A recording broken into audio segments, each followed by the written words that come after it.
Hello, Malcolm here, and welcome to the second class in our series on witnesses to the crucifixion, the burial, and the resurrection of Jesus Christ. This is being recorded around Easter 2023 as a two-part series for the Thames Valley Churches of Christ. Last week we looked at the witnesses to the crucifixion and the burial. This week, the witnesses to the resurrection, and in particular one of the witnesses. And we're going to be looking at what we can learn about love for Jesus, about discipleship, and about many other things, particularly as we look at the response, the experience of Mary Magdalene. So first of all, who was at the tomb? Who witnessed the resurrection, or who was around the events of the resurrection?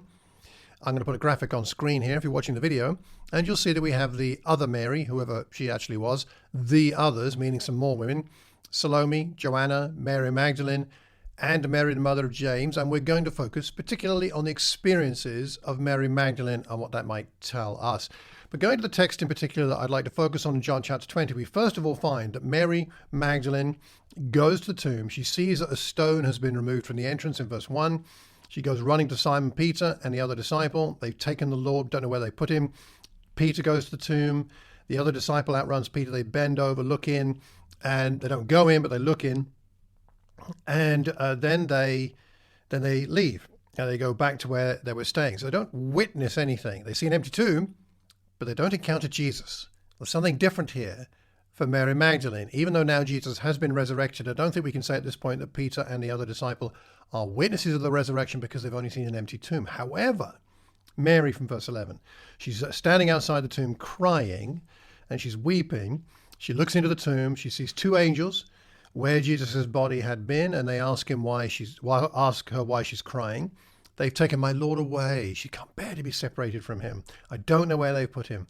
Then she turned around and sees Jesus standing there, doesn't realize it's him, and he asks her, "Woman, why are you crying? Who is it you are looking for?"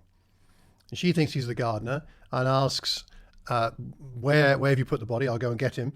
And then Jesus said in verse 16, Mary. Mary. She turned towards him, cries out in Aramaic. She obviously recognizes him. Rabboni, which means teacher. Then Jesus says, "Don't hold on to me." Presumably she's trying to. She's kind of making a grab for his feet or something. "I've not yet ascended to the Father. Go instead to my brothers and tell them, I am ascending to my Father and your Father, my God and your God." So what does she do, Mary Magdalene? It says she went to the disciples with the news. What was this news? "I have seen the Lord. I have seen the Lord." She told them what he had said, that he'd said these things to her. What an amazing experience for Mary Magdalene, who was there actually at the tomb and is the first witness to the resurrection. So what did she experience? Let's talk about that for a minute and then apply it to ourselves. What does Mary Magdalene experience here? First of all, well, primarily I would say she experiences not just, if you like, the risen Lord, which is amazing, but she experiences the gentleness of Jesus. I mean, think about this for a moment. This is the most extraordinary thing that's ever happened in human history, other than the creation and the incarnation, you could say. I mean, the resurrection has never happened before, never happened, will happen again in this sense. And Jesus is the one who's experienced that. Wouldn't you be bouncing off the walls or around the garden in this context and excited? And when you get excited, wouldn't you want to tell everybody? But Jesus, when he encounters the weeping Mary, he is gentle with her. When I get excited, I'm much less gentle than I otherwise would be. Not so Jesus. He notices her emotional state. She's crying, she's weeping, she's not seeing straight in every sense of the word. But he then doesn't correct her. He's not saying, "What are you doing crying? What's wrong with you? Didn't you realize this was going to happen?" Remember, Mary was a disciple of Jesus. She's been traveling with him for 1, 2, 3 years, heard all of his teaching, seen all of his miracles, experienced his power in her life. She's the one from whom 7 demons were driven out, Luke chapter 7, I think. And yet, or maybe 8, you check it, you look it up yourself. And yet, even though she's heard all that and she should know about the resurrection like the male disciples, he doesn't rebuke her. He doesn't tell her off. He doesn't correct her. He refrains from any accusation. He simply asks questions. There's no negative comment. And then he commissions her, sends her out, sends her off. He connects with her personally, doesn't he? That's the other beautiful thing here. It's like John chapter 10, verse 3.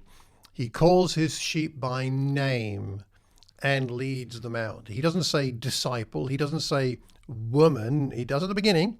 But once she knows who he is, and then he says, Mary. I wish I could have heard how he said that, wouldn't it? It must have been endearing. It must have been beautiful. Certainly was beautiful in the ears of Mary. She says, Rabboni. She is so excited. He knows our names, by the way. Part of the gentleness of Jesus is in the fact that he knows our name and he calls you by name and he listens to your prayers by name. He hears my prayers, he hears yours, and they're not just some like random collection of prayers and words that come to him. He hears your prayers as your prayers coming from your heart. There's a beautiful song called He Knows My Name. You may know it. I put a link in the show notes to a performance of that by Don Moen. There are many others out there, but he does know your name and he listens to you.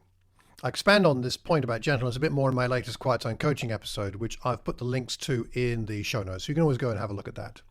Now let's think about what this tells us about faith and about love for Christ. Well, just like at the cross and at the burial site, we're seeing discipleship in action, aren't we? Discipleship in action, as displayed in particular by the marginalized in society.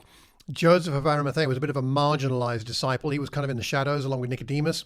Mary Magdalene and the other women were sort of marginalized, at least in that society. They are not the most prominent disciples in the Gospels, though they are there. But what we find here at the resurrection is that they are highlighted. It's like the spotlight has been turned away from the apostles and the people you might expect, and that spotlight has been turned on Mary Magdalene, someone who otherwise would be marginalized. Mary is determined to be close to Jesus, even in his death. She goes back to the tomb. That's commitment, being committed to a dead body, at least as she would expect it to be. She wants then, when she actually sees him, to hold him.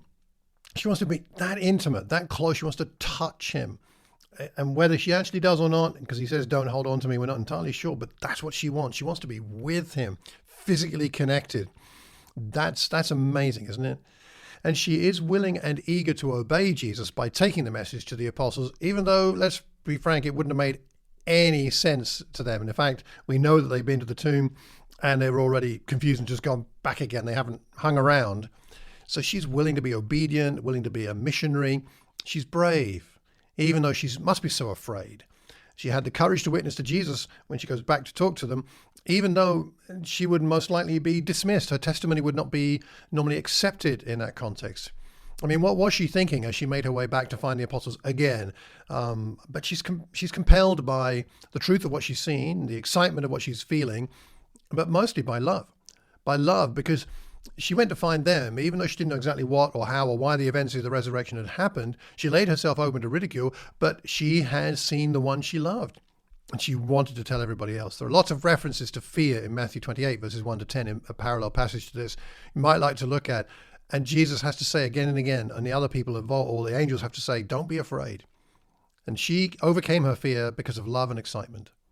So what does this mean for you and me today? Well, firstly, I would suggest we may not always know how to articulate the message of the resurrection or how to explain it. And indeed, most may and probably will reject the message. But you and I can still be compelled, in the right sense of compelled, because it's true. And that truth has changed us because it's changed our relationship with Jesus. It's not just a theological truth, a propositional truth. It's something that has fundamentally changed us. Mary's relationship with Jesus changed her. And seeing the risen Christ made her even more excited about who he was to her and to be with him. You and I, in one sense, have met the risen Christ, and he has forever transformed us. And so that's what we need to know most of all. If you're feeling timid in your evangelism, as I often do, then the thing to talk about or thing to think about is not so much how do I explain this in detail in the way that it's going to make sense to somebody. It might not make sense. It didn't make sense to the apostles. It didn't make sense to other people, but that wasn't the point. The point was it was genuine. It was real. It was authentic. Mary's life had been changed, and she really had this encounter. And that fundamentally is what mattered. Let's keep that in mind as we think about how to articulate the message of the resurrection. It's about a personal connection with a transformational Messiah. The second thing I see in this passage that's relevant for me anyway, is the reminder that I can act in loving obedience to Jesus despite the presence of fear. There are lots of things in my life and maybe in yours that cause us to feel afraid about the future and what's going on. But the truth is, we can act despite our fear. Mary was afraid, yet she did what she knew was right to do. We can do that, inspired by encounters with Jesus. This is one of the reasons we need these daily times of quiet with God, these devotional moments, to get the strength and the courage from Jesus to be what we couldn't be without that. And the third thing I see here, which we already saw last time, which is that you don't have to be some kind of super disciple to witness to the resurrection or to be useful to the kingdom of God. Mary was marginalized. The other main witnesses at this time were marginalized, the ones at the cross, the burial, and the resurrection. They weren't the people you'd normally pick to be the prominent front page of the magazine disciple. But you don't have to be. You can be, for want of a better term, an ordinary disciple and still be used magnificently for the kingdom of God. I see that message there as well. What about you? What do you take from this message, this encounter? What happens here in John chapter 20 between Mary and Jesus, the other apostles? What do you take from it? What strikes you? So I hope in our family groups, our locations, our small group meetings, we can have some discussion about that. And ask yourself, if you were in Mary's shoes, how would you feel? If you were in Jesus' shoes, how would you feel? If you were in Peter and the other disciples' shoes, how would you feel? What lessons do you take from this for your contemporary daily discipleship now? And how might this example of encounter with Jesus, the resurrected Jesus, help you to be more devoted, to be someone inspired by the presence and the love of Jesus now in your life, to live for him? I wonder what you think. You see, here's the thing, just to conclude. Perhaps the overall point here is not to lose sight of Jesus when we talk about the resurrection. Mary Magdalene was eager to take the message back to Peter and John, but what made her so excited was not some theological point, but that the one who loved her and the one she loved was alive. She had seen him, she had heard from him, and she had at least tried to touch him.